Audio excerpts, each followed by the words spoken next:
hindi ka po halatang 39. Ay, pagkulang na po ako, 1987. Guys, pag binuksan mo to, matunog pa to. Oo naman! Ngayon, no? Pagbukas mo,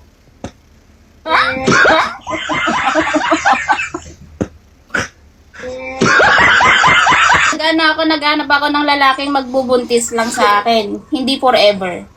Temporary. Ganun ba? Temporary lang. ilan taon ka na? 41 na ako. 41. Ah, pwede. 39 na ako.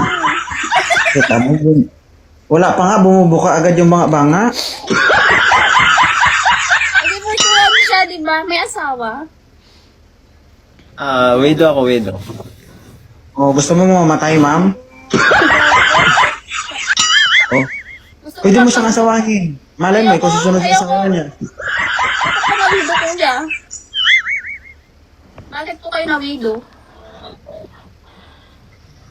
Kasakit yung asawa ko. Ay, Oh, gusto mo magkasakit? hindi. Hindi kasi sa Gusto ko pa mabuhay. Gusto ko pa magkaanak eh. Ikaw naman eh. Alain. Joke lang. Ay, biro ka lang. Okay lang si Sir Takog lagay. May anak na po kayo? meron pa isa. May isa kami anak. Babae, lalaki. Lalaki. Agawa ng babae. Gusto ko rin babae. Gawa tayo babae. Ay, hindi po. Wala po kayong girlfriend? Wala. Kaya ako nag-bakit dito eh. Tinry ko lang, baka makahanap. Eh, 39 na po ako. Baka kailangan niyo po ng mas bata sa akin. Kaya ako nag-request agad eh, kasi gusto kita eh. Sana all. Katol. Kalma ha, kalma. Ay, taga saan po kayo? Ha? Mindanao ako eh. Layo mo ba? Malaysia. Ay, malapit lang. Malaysia. Malapit lang ang Mindanao sa Malaysia, ma'am. Tawid dagat lang yan. Naku, ayaw ko maibala sa kanyon. Oo eh. Bakit pag sinabing Mindanao, ganyan agad yung iniisip nyo? Ang bala ng kanyon. OFW din ako eh, kakauwi ko lang. Kaya Saan ka dati? South Korea. Wow. Pwede mo ba akong dalhin sa South Korea? Depende. Wow, depende pa pala.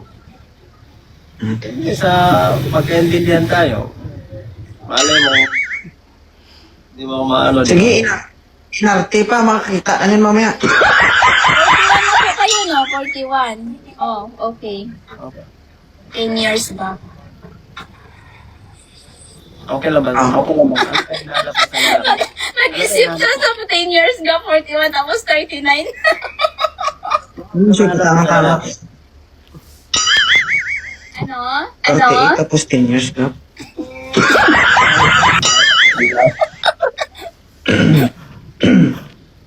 Ano ba hanap Ano mo sa daw? lalaki? Ano po, mabait, honest.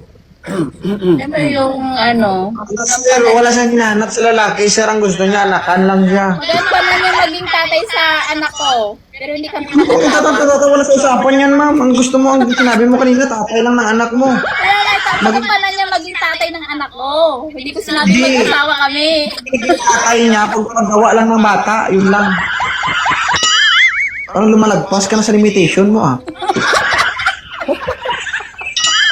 Ang sabi mo kanina, naghahanap ka ng magiging tatay mo. Oo, gagawa. Kaya nga, gagawa siya tapos maging tatay siya. Hindi naman kami maging mag-asawa. Diba? Oo. 2.0. Irigalo mo na lang sa akin, huwag ka nang iimik.